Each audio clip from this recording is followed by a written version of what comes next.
হিন্দু বৌদ্ধ খ্রিস্টান সেকুলার হয়েও হিন্দু থাকতে পারে, বৌদ্ধ থাকতে পারে, খ্রিস্টান থাকতে পারলে মুসলমান কেন সেকুলার হলে মুসলমান থাকতে পারে না? তার কারণ হলো এই, কারণ হিন্দু বৌদ্ধ খ্রিস্টান অন্যান্য ধর্মগুলো তার ধর্মাবলম্বীকে ধর্মের আলোকে রাষ্ট্র পরিচালনা করতে বাধ্য করে না, কিন্তু Islam is the complete code of life. ইসলাম মানব জাতির পূর্ণাঙ্গ জীবন ব্যবস্থা হওয়ার কারণে ইসলাম রাষ্ট্র ব্যবস্থাকে, রাজনীতিকে, রাষ্ট্রনীতিকে অত্যন্ত গুরুত্বপূর্ণ ইসলামের অঙ্গ বলে ঘোষণা দিয়েছে।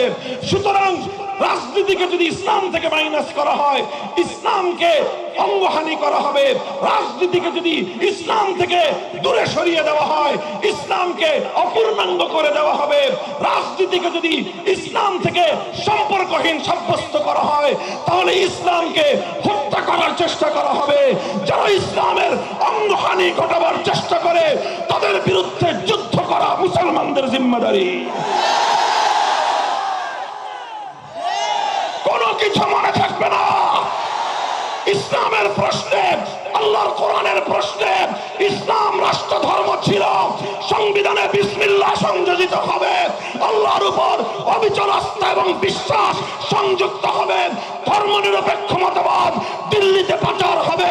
এটাই বাংলার মুসলমানদের চূড়ান্ত কথা, এটাই আমাদের চূড়ান্ত কথা। মনে রাখেন, ইসলামের প্রশ্নে জীবনের মায়া আমাদের নাই। ইসলামের প্রশ্নে রক্ত দিতে আমাদের কোনো কার্পণ্য নাই। আল্লাহর কোরআনের জন্য যদি সাগর পরিমাণ রক্তের প্রয়োজন হয়, 2 লক্ষ মুজাহিদ যদি শহীদি ঈদগাহে কল্লা দিতে হয়, কারা কারা কল্লা দিব, কারা কারা জীবন দিব? 47-এর স্বাধীনতা 71-এর মুক্তিযুদ্ধের চেতনার দ্বারা মেলান হয় নাই, বরং শক্তিশালী হয়েছে।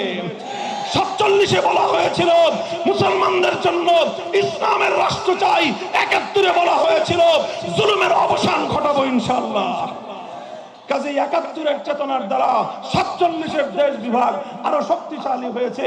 2024 সালের ওই ঐতিহাসিক অভ্যুত্থান এবং বিপ্লব 47 এবং 71-এর চেতনাকে সংহত করবার বিপ্লব। কাজেই জুলাইয়ের 2024 সালের জুলাই আগস্ট বিপ্লবের পর আজ বাংলাদেশে দাঁড়িয়ে দায়িত্বহীন ভাষায় বলতে চাই, আজ বাংলাদেশের সংবিধান সংস্কারের নতুন আওয়াজ উঠেছে। এই সংবিধানে যদি ধর্মনিরপেক্ষ মতবাদ থাকে, গোটা বাংলাদেশে বিদ্রোহের আগুন ধরবে, বিদ্রোহের আগুন ধরবে।